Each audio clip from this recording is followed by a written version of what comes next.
So we're going to be talking about, so we're covering Satanic Panic, and we have not talked really at all yet about Satanic Panic specifically. So I'm going to use the bulk of my section to give you like the understanding of the backdrop of what we were seeing in this film, even though it was like kind of behind the scenes. I think the fact we're like in Hollywood looking at like all the protests that are happening in the background, like people are freaking out. Clearly the film is named The Puritan 2, like considering like what we talked about last week with Puritanism and really unpacking that, like it really just leads naturally into like, this was like the second witch hunt was the 1980s.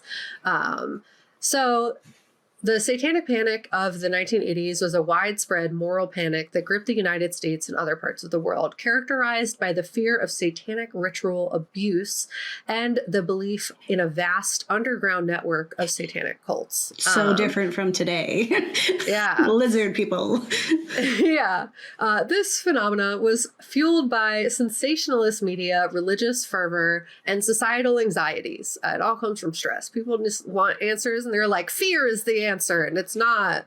But it led to numerous false accusations, wrongful convictions, and a lasting impact on American culture. So let's unpack the backdrop of Maxine. What started the Satanic Panic? Well, that's complex, as the United States and much of Europe has a long history obsessed and fear surrounding Satan.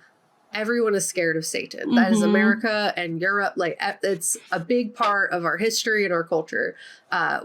Everything is God themed, even though they say separation of church and state. And they're still pushing that heavy in like today. So America, being a nation largely founded by Puritans, makes the film The Puritan 2 very fitting to the time period. In many ways, Satanic Panic was a callback to the witch hunts that the Puritans enacted in early America, and religious fervor and fear has led humanity to do countless horrendous things. So the radicalization of Christianity is nothing new. And wasn't surprising considering other forms of witch hunts to weed out communism that were taking place like in the 1950s and onward. Like there was a lot of like priming of the American people up until this point. So American citizens were already primed to respond when the match was lit. It became clear to those in charge that religion and fear are fantastic manipulators and motivators. And if you can convince a group of people that something is evil under God, convincing them to enact violence on the government's behalf is somewhat easy. The path we're to seeing hell, that literally right now. Yeah. And the path to hell is paved with good intentions. If you make people think they're like the good guys in their harm, you're more likely to get them on your side, essentially.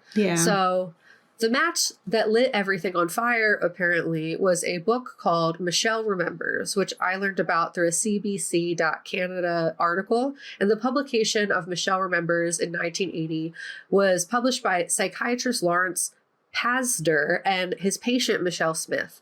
And it's often cited as a significant catalyst for the Satanic Panic. The book detailed Michelle's alleged repressed memories of being abused by a satanic cult, which was recovered through controversial therapeutic techniques.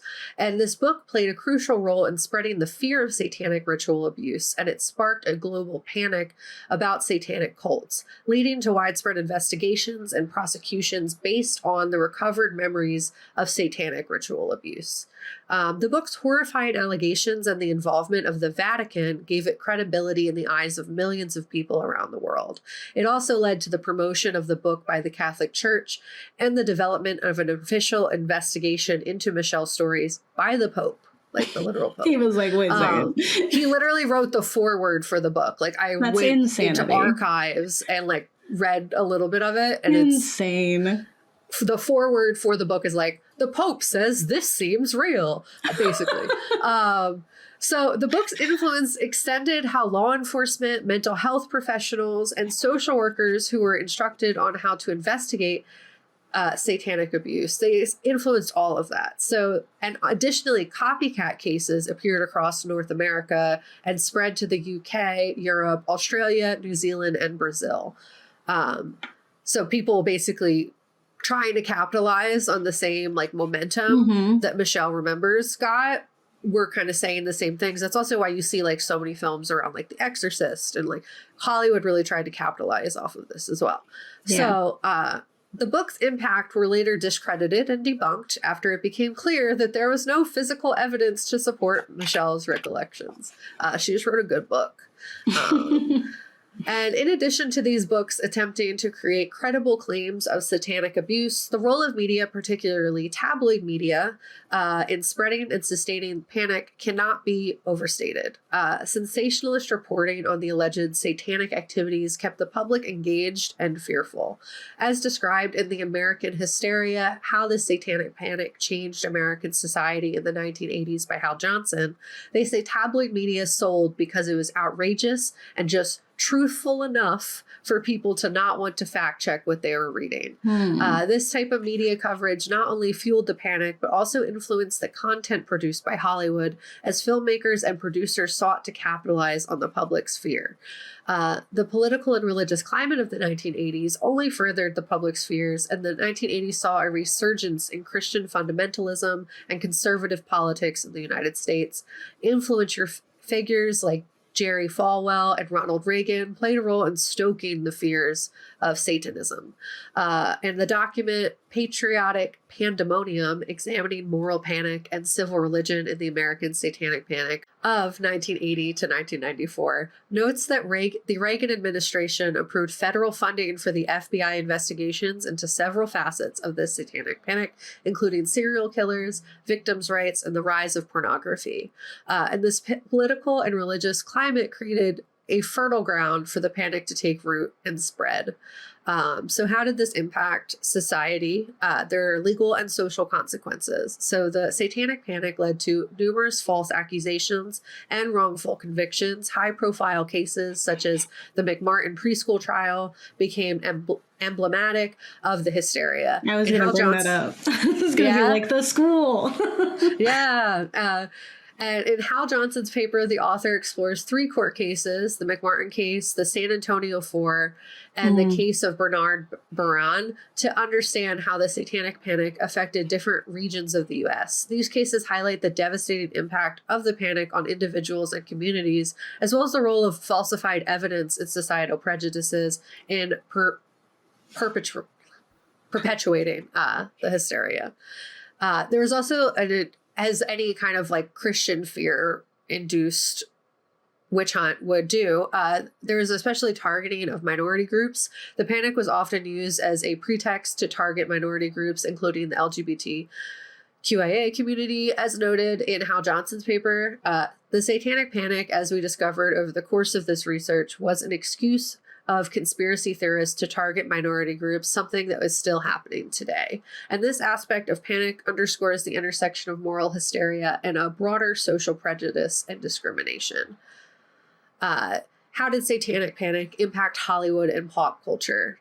Movies and television specifically really capitalized on this. I looked up all the ones that really added to this. There's a good amount. The fear of satanic cults and ritual abuse found its way into numerous films and TV shows during the 1980s. These media often portrayed exaggerated or sensationalized depictions of satanic rituals, contributing to the hysteria. It was also good fun. You see a bunch of people who are clearly not fully within their right minds, enacting harm that horror is a good critique of society. So you get a lot of films that are playing upon that, but because of that, it's you're playing upon what people fear in society. It's also going to continue that kind of cycle. So this is why Maxine focuses on protests of the movies in Hollywood, saying it was indoctrinating children into the ways of Satan. You see all the protesters in the back with their signs.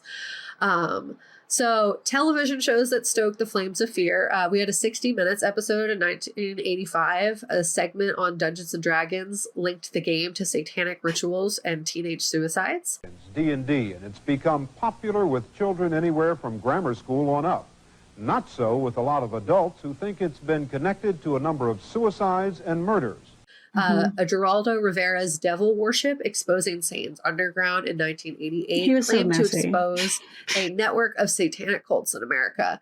And Unsolved Mysteries featured episodes on alleged satanic rituals and cult activities.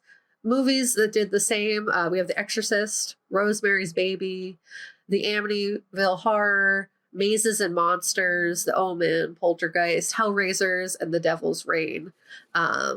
And documentaries added to this as well. There were documentaries and specials, specifically Satanists, The Devil Mass in 1970. It took a look into the Church of Satan, which is like not the church. It's not Satanic Panic either. Yeah, it's not. It's not. But it was claiming that that's what it was. The fact that they named themselves that, they're like, Satan. Paradise Lost, the child murders at Robin Hood Hills in 1996.